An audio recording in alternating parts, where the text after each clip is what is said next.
तर सिंधुदुर्गमध्ये पावसाचा जोर अजूनही कायम आहे। करूळ घाटात दरड कोसळण्याचं सत्रही सुरूच आहे। करूळ घाट नूतनीकरणानंतर काही महिन्यापूर्वीच खुला करण्यात आला होता, मात्र त्यानंतर दरड कोसळण्याचं सत्र सुरू असल्यामुळे वाहतुकीवर मोठ्या प्रमाणात परिणाम होताना पाहायला मिळतोय। तर सध्या दरड हटवण्याचं काम सुरू आहे, मात्र वाहतुकीवर मोठा परिणाम झाला आहे। सिंधुदुर्गामध्ये पावसाचा जोर अजूनही कायम आहे। वैभववाडी तालुक्यामध्ये जवळपास 92 मिलीमीटर एवढ्या पावसाची नोंद देखील झालेली आहे।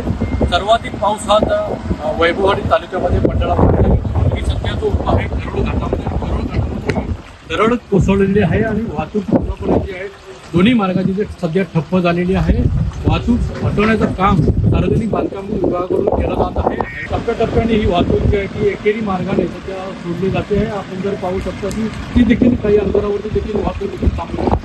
हळूहळू ही वाहतूक जी आहे ती खाली घाटामध्ये सोडली जाते। नूतनीकरणानंतर हा मार्ग जो आहे घाट जो आहे तो वाहतुकीला खुला करण्यात आला होता, पण मात्र जे ग्रहण जे लागले पडझडीचं ते अजूनही कायम असल्याचं पाहायला मिळत आहे। अनंत पातळे, TV9 मराठी, सिंधुदुर्ग।